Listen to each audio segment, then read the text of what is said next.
Bismillahirrahmanirrahim. Assalamualaikum warahmatullahi wabarakatuh. Alhamdulillah, alhamdulillahirabbil alamin. Wa bihi nasta'inu ala umuri dunya waddin. Wassalatu wassalamu ala asrafil anbiya'i wal mursalin sayyidina wa maulana Muhammadin sallallahu alaihi wasallam. Allahumma shalli ala sayyidina Muhammad wa ala ali Muhammad. Rabbi israh li sadri wa yassir li amri wahlul 'uqdatam min lisani yafqahu qawli. Saya Muhammad Iksanullah ingin mempresentasikan tentang, dan juga teman-teman sekalian, maksud saya ingin mempresentasikan tentang kitab Sunan Ad-Darimi. Dan saya sendiri akan menjelaskan tentang biografi Imam Ad-Darimi. Oke, let's check out.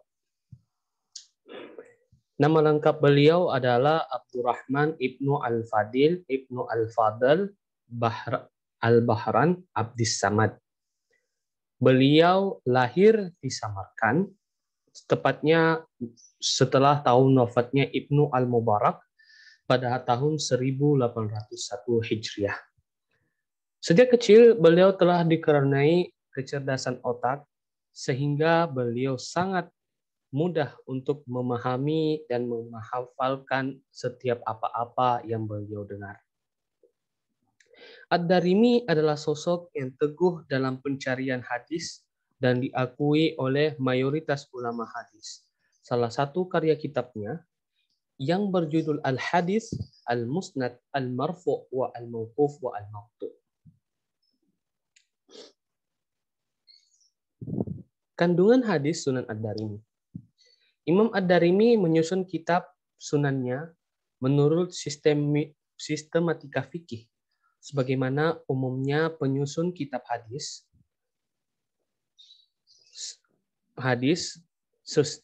dibagi menjadi beberapa kitab yang terdiri dari beberapa bab. Sebagian ulama menamakan Sunan Ad-Darimi ini sebagai kitab As-Sahih. Kitab ini lebih banyak terkandung hadis-hadis sahih jika membandingkan dengan kitab Sunan Ibnu Majah.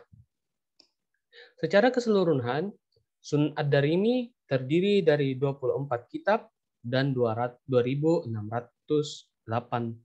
bab. Selanjutnya akan dibacakan oleh Saudari Alfa Farihah. Kepadanya dipersilakan dan hormat. Baik, terima kasih. Metode penghimpunan hadis Sunan Ad-Darimi.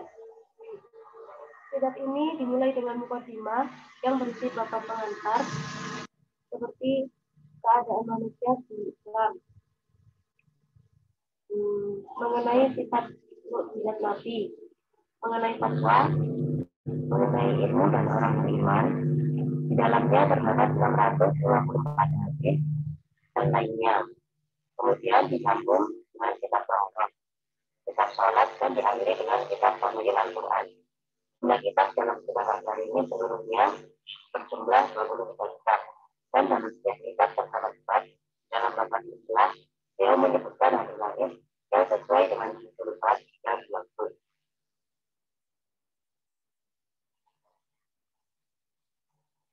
Selanjutnya, kemudian itu kitab Sunan Ad-Darimi akan dijelaskan oleh Saudari Saidah Aliyah.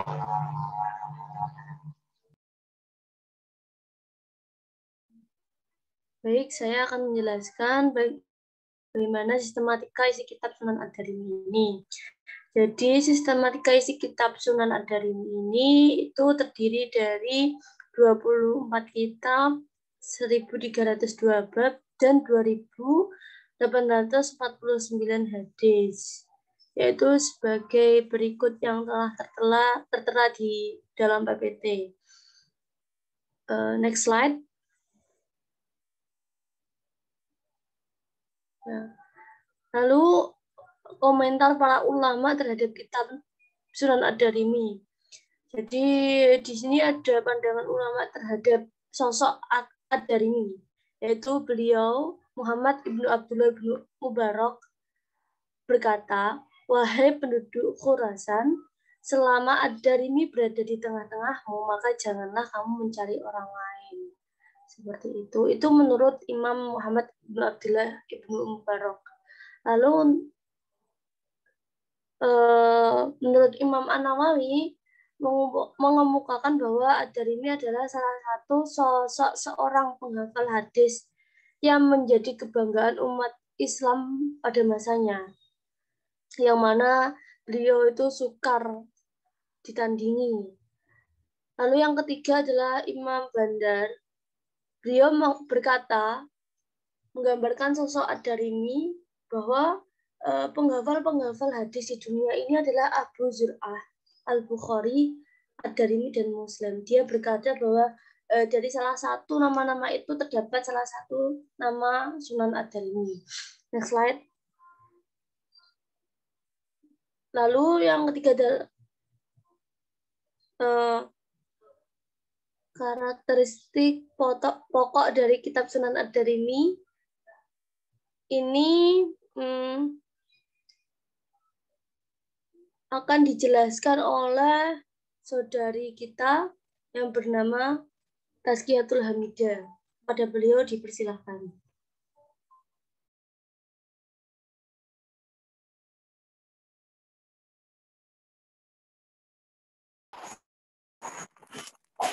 Baik, di sini saya akan menjelaskan tentang karakteristik pokok dari kitab Sunan Ad-Darimi. Karya dari Ad-Darimi ini di kalangan muhaddisin seringkali disebut sebagai kitab musnad, namun tampaknya lebih populer dengan penyebutan As-Sunan. Sunan sendiri adalah sebuah kitab yang memiliki 3 ciri berikut, yakni pembagian bab-bab fikih dari Toharoh hingga Diat, tidak terdapat hadis-hadis mauquf, dan mencakup sunnah, bukan hadis. Lalu dari kitab Ad-Darimi ini dikenal dengan sebutan musnad, sebagaimana Bukhari menyebut kitabnya dengan musnad, karena hadis-hadisnya memiliki sanad. Tampaknya musnad memunculkan makna baru, yaitu kitab yang hadis-hadisnya memiliki sanad. Namun kitab Ad-Darimi banyak mengandung hadis-hadis mursal, mu'dal, muqati, dan maqtu. Next slide. Lalu materi terakhir adalah kelebihan dan kekurangan dari kitab Sunan Ad-Darimi. Kelebihan dari kitab Ad-Darimi terletak pada ketelitian dan kepakaran Ad-Darimi, sehingga dalam karya kitab ini sangat sedikit ditemukan perawi yang dhaif. Lalu untuk kekurangan dari kitab Sunan Ad-Darimi ini, yakni tidak disebutkannya secara eksplisit mengenai persyaratan yang ditetapkan oleh Ad-Darimi dalam menyaring hadis-hadis Nabi. Yang kedua, Ad-Darimi ini meringkas kitabnya sehingga banyak pengulangan penyebutan hadis dan sistematika penyusunan kitab ini juga tidak secara ketat. Sudah, saya kembalikan kepada moderator.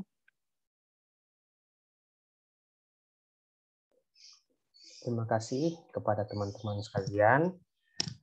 Semoga apa yang kita sampaikan dan juga para teman-teman yang menonton video ini, semoga bisa mendapatkan pelajaran ataupun kalau ada pertanyaan nanti bisa ditanyakan melalui forum e-learning nanti. Cukup sekian.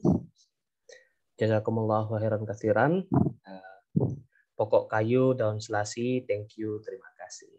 Assalamualaikum warahmatullahi wabarakatuh. Waalaikumsalam warahmatullahi wabarakatuh.